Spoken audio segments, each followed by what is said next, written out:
Good morning. Our subject today is how is it that you keep the money that you've made from the sale of your home? I've often been asked about capital gains and about keeping the profit and things along that line, and so I want to touch on three things kind of briefly, and we'll cover them in more detail as we move forward, okay? I have three different ways for you to consider keeping the profits of your home. The first one is what actually happened with my son, where he bought his first house and he lived in it for 2 years. And so he was able to actually keep $40,000 worth of profit that he had made over the 2 years. And that was because it was considered his primary residence of 2 out of the last 5 years. Good deal, huh? Nothing like living in a house, paying yourself for rent, and then getting to keep profit. That's great. I have another person who ended up buying a house, and they lived in it. It was their first home. They moved into another house and turned that first home into a rental. And so they've lived in that house for 3 years, and now they're going to move back into the rental, and then they're going to sell it. In that situation, they're also going to be able to make profit, and they're also going to be able to keep the profit and keep the money. I'll explain that in more detail.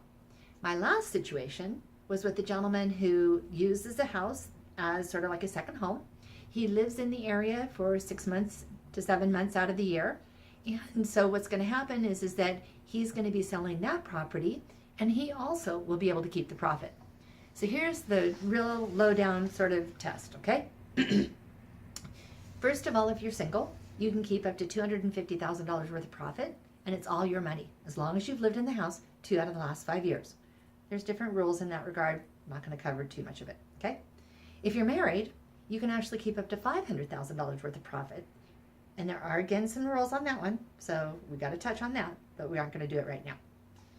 The other thing, too, is that if you've lived less than the 2 years, you have to be careful because you could be subject to having to pay capital gains on that and be taxed on that. So we want to sort of really keep that as something that you pay attention to.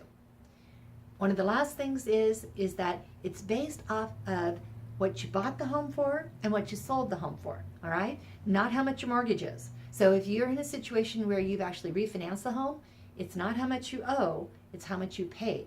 So if you bought the house for $200,000 and you're selling it for $450,000 and you're a single person, that $250,000 profit can all be yours. If you have a mortgage on $300,000, doesn't matter. It's still based off of what you bought the house for, okay? That's one of the biggest confusing questions that we have. So hopefully that answers briefly a little bit about how you can keep the money you've earned in owning real estate. We've talked about some of the tax advantages. This is a biggie. So pass it on to your family and friends.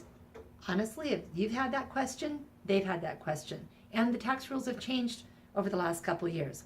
So appreciate it. Have a wonderful day, and we'll be talking to you again soon. Thank you for your questions. It helps us make certain that we're providing what's important to you. Have a great day. Bye.